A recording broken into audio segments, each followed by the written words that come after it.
ओम शांति। आज 21 सितंबर 2023 के महावाक्य। प्यारे मीठे बाप दादा ने कहा, मीठे बच्चे, जब तक आत्मा पाठ में है तब तक उसे 100% रेस्ट मिल नहीं सकता।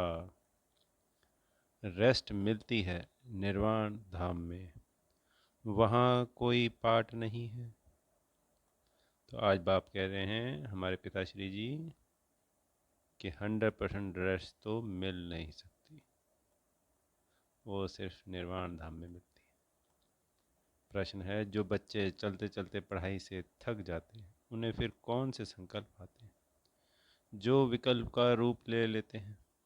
उत्तर है, पहला, उन्हें बाप को छोड़ देने अर्थात फारगति देने के संकल्प आते हैं। बाबा कहते, यह संकल्प आना भी विकल्प है, ऐसा संकल्प करना भी पाप है।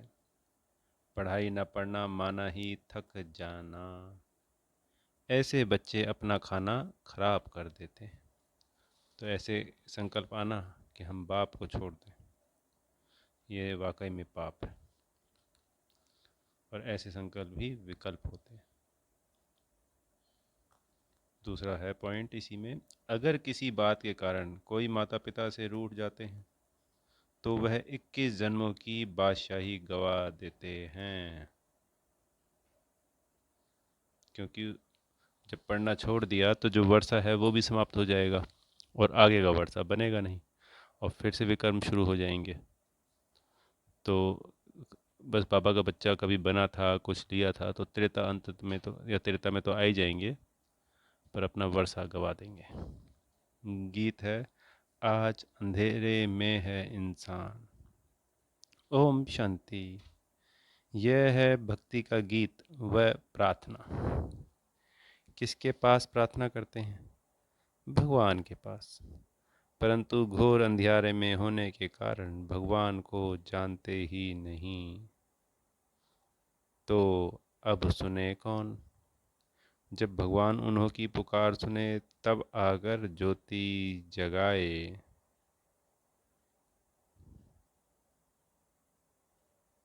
जब भगवान उन्हों की पुकार सुने तब वो आएंगे, तभी तो ज्योति जगाएंगे ना जी।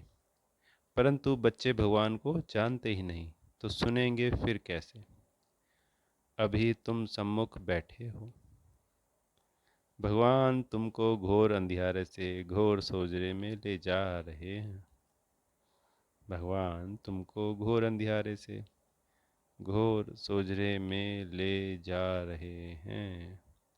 गाते भी हैं ब्रह्मा की रात और ब्रह्मा का दिन। रात में दर दर भटकते भी बहुत हैं। रात में दर दर भटकते भी बहुत है। रात वो वाली रात नहीं, कलयुगी रूपी रात। पहाड़ों पर टिकाणे, मंदिरों, मस्जिदों में जाते हैं हम। भगवान को ढूंढने के लिए क्या क्या नहीं किया, कोई जगह छोड़ी है क्या? परंतु भगवान मिलेगा कहाँ? भगवान का जन्म भी भारत में मनाते हैं, शिवरात्रि कहते हैं ना, बरोबर उनकी यादगार प्रतिमाएं भी भारत में हैं। परंतु समझते नहीं कि वह कब आते हैं। बिल्कुल घोर अंधियारे में हैं। अभी तुम घोर अंधियारे में नहीं हो। तो जो बच्चे परमात्मा को अभी भी नहीं पहचान पाए हैं वो घोर अंधियारे में हैं। बाबा कह रहे हैं कि हम अभी घोर अंधियारे में नहीं हैं। तुम नंबरवार पुरुषार्थ अनुसार सोजरे में आते जाते हो। तुम बच्चे जानते हो यह सारी सृष्टि की रचना कौन और कैसे करते हैं। बाबा ने हमें पूरा ज्ञान दे दिया कि सृष्टि की रचना कौन और कैसे करते हैं। तुम यहाँ आए हो ईश्वरीय विश्वविद्यालय में, जहाँ ईश्वर पढ़ाते हैं, मनुष्य से देवता बनाते हैं। यह नॉलेज तुम्हारे में भी नंबरवार समझते हैं। तो ये जो सारी नॉलेज है, बाबा कह रहे हैं हर बच्चा ना अपने अपने तरीके से अलग अलग समझता है, सबकी अलग अलग बुद्धि होती है। तभी बाबा कहते हैं कि ये जो ज्ञान है ये भी बच्चे नंबरवार समझते हैं। कोई तो अच्छी रीति समझते हैं, कोई पूरा नहीं समझने वाले भगंती हो जाते हैं, और जो पूर्ण रूप से नहीं समझते वो छोड़ के चले जाते हैं। माता पिता से रूठ पड़ते हैं, जिनके लिए गाया हुआ है आश्चर्य व्रत, ऐसे माता पिता से रूठ पड़ते हैं। पश्यंती कथंती फिर रूठ पड़ंती। जानते हैं माता पिता से हमको 21 जन्म के लिए स्वर्ग की बादशाही मिलती है, फिर भी भूल जाते हैं। बाबा ने समझाया है, जिसको शांति कहा जाता है वह मिलती ही है। शांति धाम अथवा निर्वाण धाम में उसको मुक्ति धाम भी कहा जाता है। तो शांति तो सबको ही मिलती है। बेहद की सभी आत्मा बच्चे अपने घर वापस शांति धाम तो ज़रूर जाएंगे, फिर अपने पाठ के अनुसार वापस आएंगे। हाँ, यहाँ पे 9 लाख आत्माएं रुक जाती हैं। तो मान लेते हैं कि 1936-37 में जब भी समय पूरा होता है, आज 8 अरब के आसपास है, तब तक लगभग 9 अरब हो जाएं अगर संसार की आबादी, तो 9 अरब में से 9 लाख धरती पे रहते हैं, बाकी के सब परम धाम शांति धाम में चले जाते हैं। फिर वो एक एक जन्म लेने के लिए वापस आते हैं। भले कोई 83 लेगा, कोई 82, कोई 81, तो उतने समय तो उनको शांति धाम में रहना पड़ेगा। तो जिसको शांति कहा जाता है वो मिलती है शांति धाम में, उसको मुक्ति धाम भी कहते हैं। अगर कोई कहे हम 100% रेस्ट में हैं, परंतु यह अक्षर कोई है नहीं, सारे दिन में कोई ना कोई कर्म जरूर चलता है। हाँ, अल्पकाल के लिए रात के नींद को रेस्ट कहते हैं, क्योंकि आत्मा कहती है मैं सारा दिन काम करके थक गई हूँ, अब रेस्ट लेती हूँ। अपने को डिटैच कर देते हैं। यह तो जानते हो, बाप रहते ही हैं शांति देश में, या ऐसे समझते हो कि परमपिता परमात्मा वहाँ रेस्ट में रहते हैं। पर पिताश्री जी हमारे रेस्ट में रहते हुए भी रेस्ट में नहीं है। हाँ, 2500 वर्ष तक तो रेस्ट में है, पर फिर द्वापर से उनकी हलचल शुरू हो जाती है, हम बच्चों की पुकार वहाँ तक पहुँचने लग जाती है। जैसे माँ के गर्भ में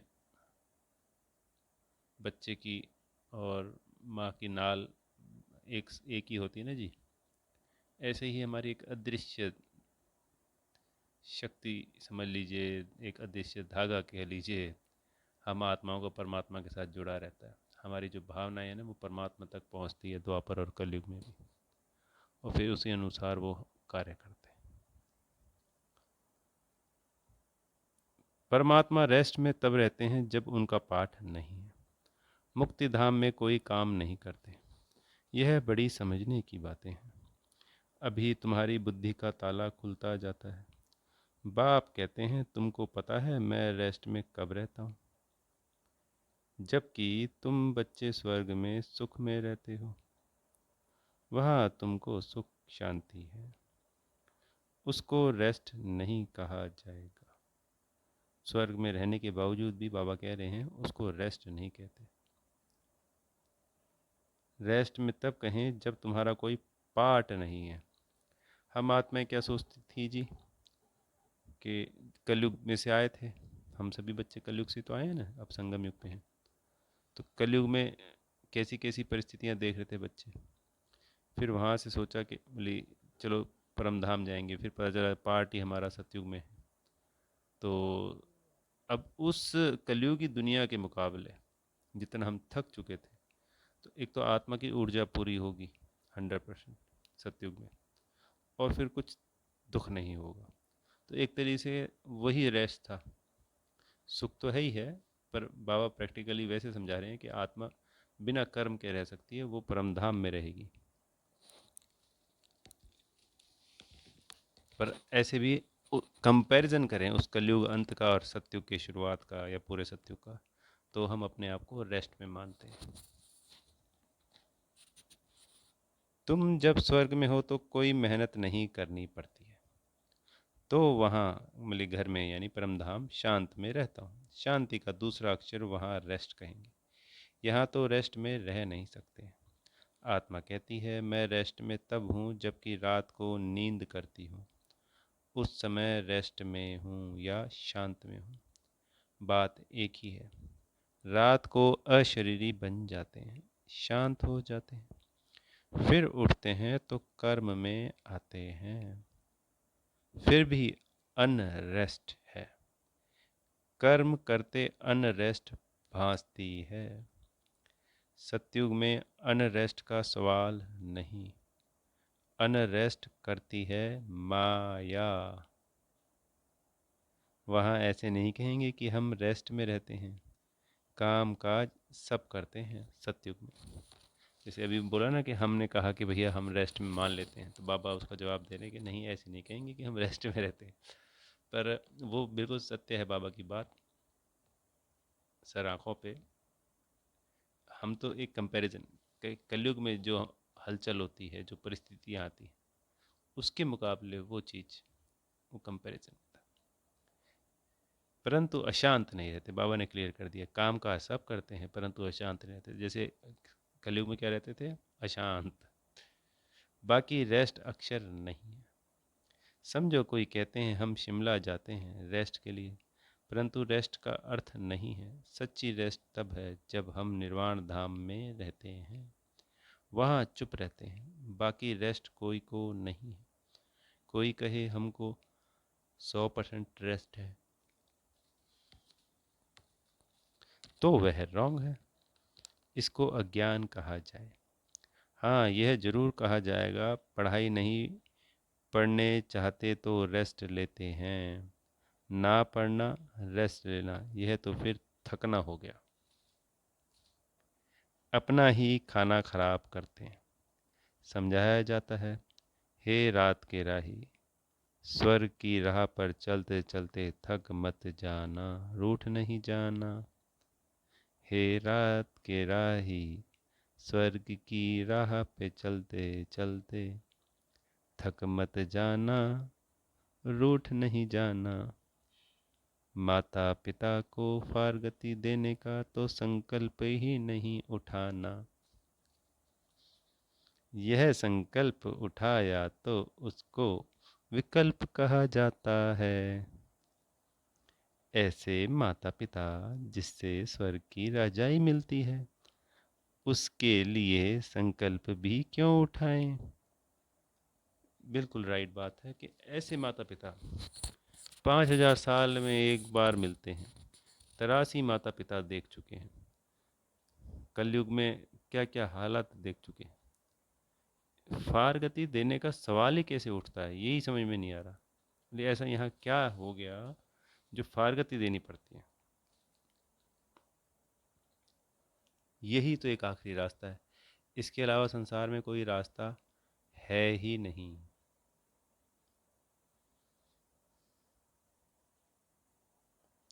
लिखते हैं कभी कभी संकल्प आता है, छोड़ दे, कुछ समझ में नहीं आता। अरे समझने का तो यह टाइम है ना। समझना अर्थात पढ़ना। तुम जानते हो हम पढ़ रहे हैं। परमपिता परमात्मा जो ज्ञान सागर है, ऊंच से ऊंच है, उनको कोई भी जानते नहीं। भल ब्रह्मा विष्णु शंकर अथवा लक्ष्मी नारायण को जानते हैं, परंतु भारतवासियों को यह पता नहीं कि लक्ष्मी नारायण ने राज्य कब लिया और किसने दिया। तो कोई भी नहीं जानता संसार में कि सतयुग में जो लक्ष्मी नारायण होके गए हैं, उनको राज्य किसने दिया और वो स्थापित किसने किया सतयुग, वो कैसे आया। माया ने बिल्कुल ही घोर अंधियारे में डाल दिया है। बाप आकर समझाते हैं, रास्ता बाप मनुष्य सृष्टि की रचना कैसे करते हैं, यह तो कोई भी नहीं जानते। बाप ही बैठ समझाते हैं, प्रजापिता ब्रह्मा को क्रिएटर नहीं कहेंगे। बाप ही बैठ समझाते हैं, प्रजापिता ब्रह्मा को क्रिएटर नहीं कहेंगे। भल प्रजापिता कहा जाता है परंतु वह रास्ता नहीं है, क्योंकि शिव परमात्मा प्रजापिता ब्रह्मा के द्वारा, ब्रह्मा पिता ने सृष्टि रची नहीं, प्रजापिता ब्रह्मा के द्वारा सृष्टि रची गई, किसी और ने रची। मनुष्य कहते हैं हमको अल्लाह ने पैदा किया, निराकार फादर को ही रचता कहेंगे। रचता बाप को जरूर मनुष्य ही जानेंगे, जानवर तो नहीं जानेंगे। जानवर तो मुख से नहीं कहेगा कि हमको परमात्मा ने रचा है। मनुष्य कहेंगे हमको भगवान ने रचा है। तो बाप बैठ समझाते हैं, तुम देखो यह रचना कैसे रची। पहले पहले रचना होती है मुख वंशावली की।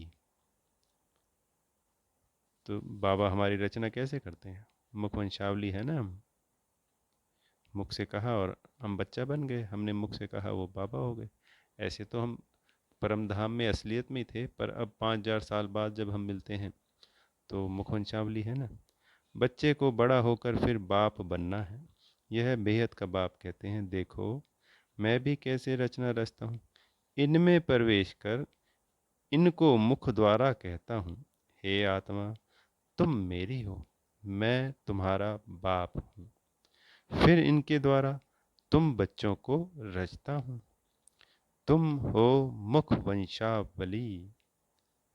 अज्ञान काल में भी कहते हैं न, जैसे हैं तैसे हैं मेरे हैं।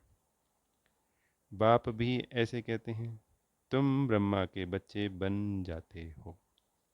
तो अभी तुम हो मुख वंशावली, फिर तुम कुख वंशावली भी बनेंगे। बाप कहते हैं तुम मेरे हो, फिर तुम देवी घराने में जाएंगे। अभी हम बाप के बनते हैं तो ही देवी घराने में जाएंगे। जो ब्रह्मा कुमार कुमारी नहीं बनेंगे वो देवी घराने में नहीं जाएंगे। बाप यह ईश्वरीय रचना कैसे रचते हैं, यह कोई भी समझ नहीं सकते। बाप समझाते हैं, यह भी कहते हैं मैं भी मुख वंशावली बनता हूँ। कौन? जो ब्रह्मा बाबा कहते हैं कि वो भी मुख वंशावली बन रहे हैं। शिव परमात्मा ने उनके ही मुख से उन्हीं के लिए कहा कि बच्चे तुम मेरे हो। तो ब्रह्मा बाबा भी उसी मुख से कहते हैं, हाँ बाबा मैं आपका हूँ, आप मेरे हैं। मैं भी मुख वंशावली बनता हूँ, बाप के साथ माँ जरूर चाहिए। तुम कहते हो हम प्रजापिता ब्रह्मा के मुख वंशावली हैं। शिव बाबा ने हमको अपना बनाया है, उनको तो शरीर चाहिए ना। शिव बाबा को तो शरीर नहीं है, शरीर का लोन लेते हैं। फिर कहते हैं तुम मेरे हो, इसको कहा जाता है मुख वंशावली। सिर्फ ये इतना ही कहना भर होता है, वो उनके हो गए वो उनके। शिव बाबा इस मुख से, इस बन्नी यानी स्त्री द्वारा कहते हैं कि तुम मेरे बच्चे हो। बाप ही समझाते हैं, और कोई शास्त्रों आदि में यह बातें नहीं है। तुम अभी सुनते हो, फिर प्रायलोप हो जाएगा। ये सारा ज्ञान प्रायलोप हो जाएगा। एक ही बात याद रहेगी कि हम आत्मा है, बस। इस समय है घोर अंधियारा, बाप आकर रोशनी करते हैं। तब तो ब्रह्मा की रात ब्रह्मा का दिन गाया हुआ है। कुछ तो है ना, गाया हुआ है। झूठ तो झूठ, सच की रत्ती नहीं। परंतु बाप कहते हैं प्राय कुछ न कुछ रहता है, प्रलय नहीं हो जाती है। थोड़े रहेंगे फिर झाड़ वृद्धि को पाता है। मनुष्य ने फिर महाप्रलय दिखाई है, परंतु महाप्रलय कभी नहीं होती। महाप्रलय कैसे? कि ऐसा विनाश होगा, साइंटिस्ट कहते हैं या पहले हुआ था, कि उसके अंदर है ना सब कुछ विनाश हो गया, पृथ्वी खाली हो गई, और फिर दोबारा कई अरब वर्ष या कई लाख वर्ष बाद फिर से रचना हुई हमारी। तो इसको कहते हैं वो महाप्रलय। ऐसे नहीं होता जो सागर में बच्चा पीपल के पत्ते पर आए, यह सब गपोड़े हैं। बाप ने समझाया है, तुम जब गर्भ महल में आते हो तो वहाँ आनंद में रहते हो। वहाँ दुख पाप कर्म होता नहीं, वह तो है ही पुण्य आत्माओं की दुनिया। यह है पाप की दुनिया। यहाँ सब कुछ त्याग कर तुम सदा पुण्य आत्मा बनते हो। तुम इतना पुण्य करते हो जो आधा कल्प तुमको कोई पाप आत्मा नहीं कहेंगे। बाबा हमसे इतना पुण्य करवा लेते हैं हम बच्चों के द्वारा कि हम आधा कल्प के लिए पाप आत्मा ही नहीं होते, पुण्य आत्मा ही कहलाते हैं, और आधे कल्प की हमारी बाबा प्रारब्ध बनवा देते हैं स्वयं खुद ही। तुम अविनाशी पुण्य आत्मा बन जाते हो, यहाँ फिर आधा कल्प पाप आत्मा कहेंगे। घड़ी घड़ी दान पुण्य करते रहते हैं। भारत को कंप्लीट धर्मात्मा कहा जाता है। भारत में दान पुण्य करते हैं।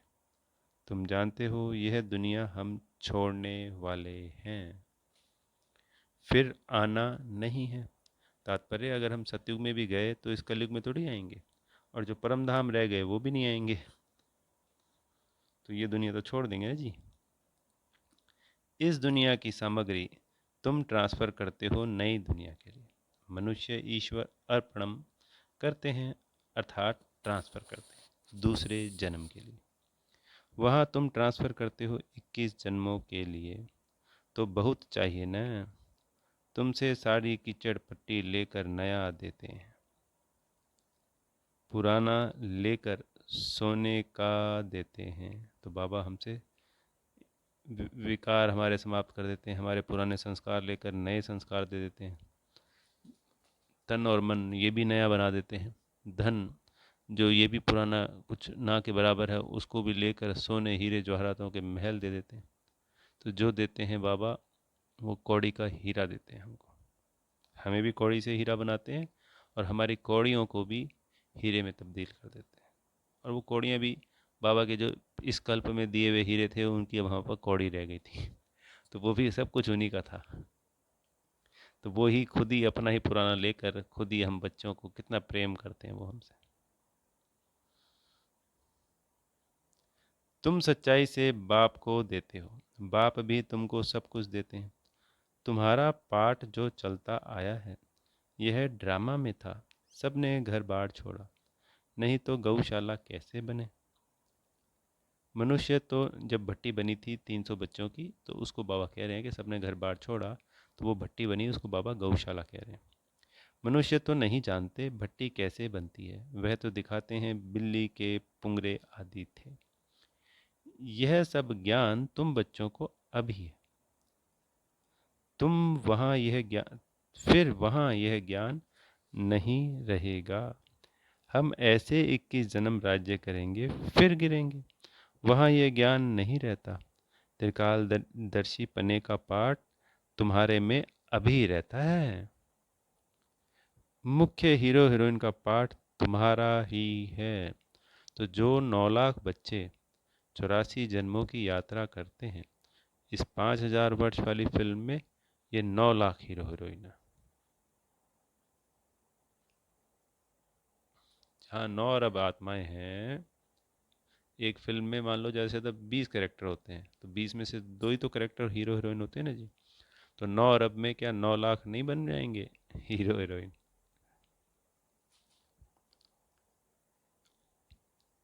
मुख्य हीरो हीरोइन का पाठ तुम्हारा ही है, और कोई का पाठ नहीं। असुर से देवता और फिर देवता से असुर तुम भारतवासी ही बनते हो। बाकी तो हैं बीच के पाइप प्लांट्स। नाटक में बीच में फिर हंसी कुड़ी का खेल भी करते हैं ना। आधा कल बाद देवी देवता धर्म पराय लोप हो जाता है। तुम्हारी बुद्धि में यह सारा चक्र फिरता रहता है। तब तो तुम समझाते हो ना, परमपिता परमात्मा भी परम आत्मा है, परम धाम में रहने वाला। बाप कहते हैं मेरे में सारा ज्ञान है। मैं मनुष्य सृष्टि का बीज रूप चैतन्य हूँ। मैं मनुष्य सृष्टि का बीज रूप चैतन्य हूँ। वह तो जड़ बीज होते हैं, शिव तो चैतन्य है, उनकी प्रतिमा पूजी जाती है। आजकल गवर्नमेंट झाड़ों के सैंपलिंग लगाती है, सरकार लगाती है ना कि पेड़ ज़्यादा से ज़्यादा लगाओ। यह है चैतन्य बीज, मनुष्य सृष्टि रूपी झाड़ का बीज कहते हैं। मुझे सारे झाड़ की नॉलेज है। तो जब कोई कहते हैं 100% रेस्ट में है, तो समझाना चाहिए कि 100% रेस्ट तो कभी मिलती नहीं। बाबा ने शुरुआत भी यूं ही करी, और फिर बाबा वो रेस्ट पे आ गए। तो आत्मा इस शरीर से परे भी हो जाती है तो उसको दोबारा जन्म लेना पड़ता है। सिर्फ एक परमधाम ही ऐसी जगह है जहाँ हम सदा के लिए पूर्णतः रेस्ट में होते हैं। कोई संकल्प नहीं, कोई साउंड नहीं, कोई हलचल, कोई चुरपुर, कुछ भी नहीं। ना किसी हम भाई को, आत्मा भाई को जानते हैं, ना अपने पिताश्री को भी नहीं जानते हम परम धाम में। और जैसे ही हम गर्भ में आते हैं तो संकल्प शुरू।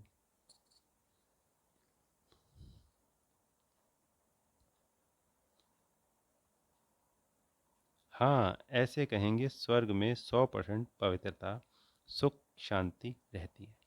नाम ही है स्वर्ग। बाप को कहते हैं सत श्री अकाल, सच बोलने वाला।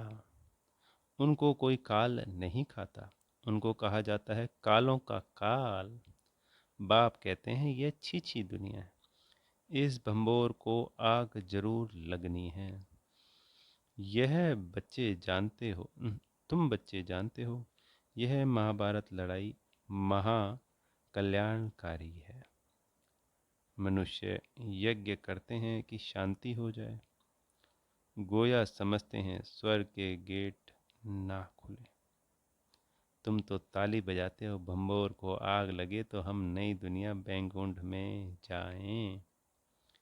यह विनाश ज्वाला इस रुद्र ज्ञान यज्ञ से ही प्रज्वलित हुई। तो ये जो रुद्र ज्ञान यज्ञ है, हमारी पॉजिटिविटी होती है, वहाँ पूरे संसार में नेगेटिविटी फैली है। ये एक तरीके का टकराव है, अदृश्य टकराव, एक पॉजिटिविटी का, एक नेगेटिविटी का। अभी क्या है, मान लीजिए नेगेटिविटी ज़्यादा थी, धीरे धीरे धीरे धीरे पॉजिटिविटी बढ़ती चली गई, फिर पॉजिटिविटी ज़्यादा हो जाएगी और नेगेटिविटी उसके मुकाबले कम। तो जीत किसकी होनी है? पॉजिटिविटी की। तो एक युद्ध होता है, एक द्वंद्व होता है, उसी की वजह से ये जो विनाश ज्वाला है वो प्रज्वलित हो जाती है। जिसे कहेंगे हम आत्माओं की सतो प्रधानता पवित्रता के कारण और उन आत्माओं की तमो प्रधानता अपवित्रता के कारण। इन दोनों का संघर्ष में सतो प्रधानता की जीत होती है और विनाश ज्वाला प्रज्वलित हो जाती है। जो बाप के बनेंगे वही स्वर्ग के मालिक बनेंगे, बाकी सबको हिसाब किताब चुकतू कर वापस जाना। तुम जानते हो, अब वापस मुक्ति धाम में जाकर फिर अपना पाठ रिपीट करना। सत्युग में यह इतने सब देवी देवता कहाँ से आए? मनुष्य से देवता किए करत न लागी बात। तुमको कौड़ी से हीरे जैसा पति से पावन बनाते हैं। जितना जो नॉलेज धारण करेंगे उतना पद पाएंगे। राजधानी स्थापन हो रही है। तुम जानते हो हम अपने लिए स्वर्ग की स्थापना कर रहे हैं, श्रीमत पर।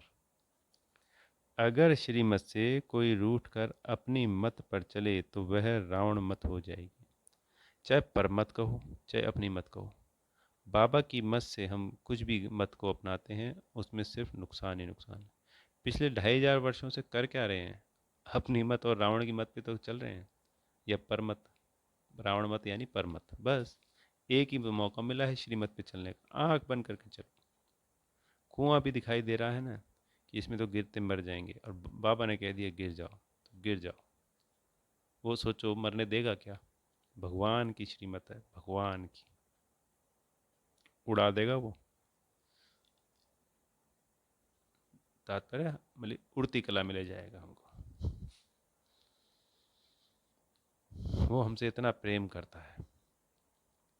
हमारी बेहद की शुभकामनाएं, बेहद का हर बच्चा उस परमात्मा की, प्यारे मीठे प्रभु जी की, पिताश्री जी की सदा ही श्रीमत का पालन करें। बेहद की शुभकामनाएं। अपनी मत पर चले तो रावण मत हो जाएगी, इसलिए कदम कदम पर तुम श्रीमत लेते रहो। बाप जीते जी तुमको ट्रस्टी बनाते हैं। अच्छा, मीठे मीठे सिकी लदे बच्चों प्रति माता पिता बाप दादा का याद प्यार और गुड मॉर्निंग। रूहानी बाप की रूहानी बच्चों को नमस्ते। धारणा के लिए मुख्य सार, पहला पॉइंट, कंप्लीट दानी बनना है। सच्चाई से सब बाप को अर्पण कर नई दुनिया के लिए ट्रांसफ़र कर देना है। दूसरा पॉइंट, जीते जी ट्रस्टी बनना है। कदम कदम पर बाप से श्रीमत लेनी है।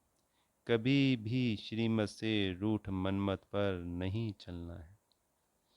रूठने का सवाल ही पैदा नहीं होता। संसार की आत्माओं से कितना रूठ लिए, कौन कितने हमसे रूठ लिए, भगवान ही मिला है क्या रूठने के लिए, ये भी समझ में नहीं आता। एक ही मौका मिलता है उसी से प्रेम करने का, ये मौका ही गवा दिया, कैसे पॉसिबल है। वरदान, सतगुरु जी से बेहद का वरदान बेहद के सभी आत्मा बच्चों को रिसीव हो रहा है। कंबाइंड रूपधारी बन, सेवा में खुदाई जादू का अनुभव करने वाले खुदाई खिदमतगार भव। स्वयं को सिर्फ सेवाधारी नहीं लेकिन ईश्वरीय सेवाधारी समझकर सेवा करो। तो खाली सेवाधारी नहीं, हमेशा जब हम ये लेना अपने मन में मैं सेवाधारी हूँ, तो नहीं, मैं ईश्वरीय सेवाधारी हूँ। हमें ऐसे संकल्पों को पूरा, जैसे बाबा कहते हैं ना, वो एक तरीके से नकलची बंदर बन जाना है बाबा का। इस स्मृति से याद और सेवा स्वतः कंबाइंड हो जाएगी। जब खुदा को खिदमत से जुदा कर देते हो तो अकेले होने के कारण सफलता की मंजिल दूर दिखाई देती है। तो उसमें खाली सेवाधारी बोलते तो ईश्वर शब्द नहीं आता है ना, और जब ईश्वरीय सेवाधारी बोलते हैं तो उसमें भगवान आ गया, ईश्वर आ गया। इसलिए सिर्फ खिदमतगार नहीं लेकिन खुदाई खिदमतगार, यह नाम सदा याद रहे तो सेवा में स्वतः खुदाई जादू भर जाएगा और असंभव भी संभव हो जाएगा। स्लोगन, तात्पर्य, जब कभी भी अपने आप को सेवाधारी समझे तो अकेले सेवाधारी शब्द स्वयं के लिए प्रयोग नहीं करना, या तो ईश्वरीय सेवाधारी या खुदाई खिदमतगार, इन दोनों में से जो आपको ठीक लगता है, हम सब बच्चों को उसी शब्द का हमेशा प्रयोग करना। तो जब वो सेवा करेंगे तो कोई भी असंभव कार्य भी होगा तो वो संभव हो जाएगा। स्लोगन है, कर्मयोगी बनना है तो कमल आसनधारी बनो। कर्म कर्म करते हुए योग में रहना, या योग करते हुए योग में रहते हुए कर्म करना। तो कमल आसनधारी का तात्पर्य होता है न्यारे और प्यारे। जैसे कमल का फूल उस कीचड़ से बिल्कुल न्यारा भी होता है और सबका प्यारा भी होता है। तो ऐसी कीचड़ रूपी दुनिया से हमें सबका प्यारा भी रहना है पर सबसे न्यारा भी रहना है। तो वही कर्मयोगी होता है। अच्छा, ओम शांति। बेहद का शुक्रिया प्यारे मीठे बाप दादा का।